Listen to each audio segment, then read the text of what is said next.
Tekstong argumentatibo.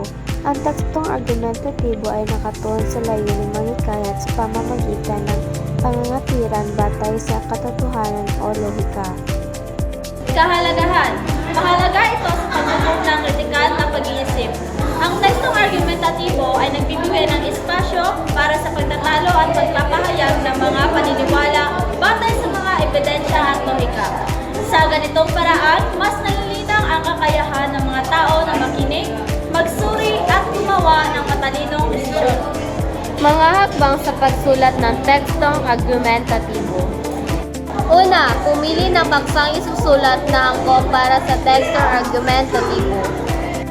Pangalawa, tanong sa sarili kung anong panig ang nais mong panindigan at ano ang mga dahilan mo sa pagpanig ng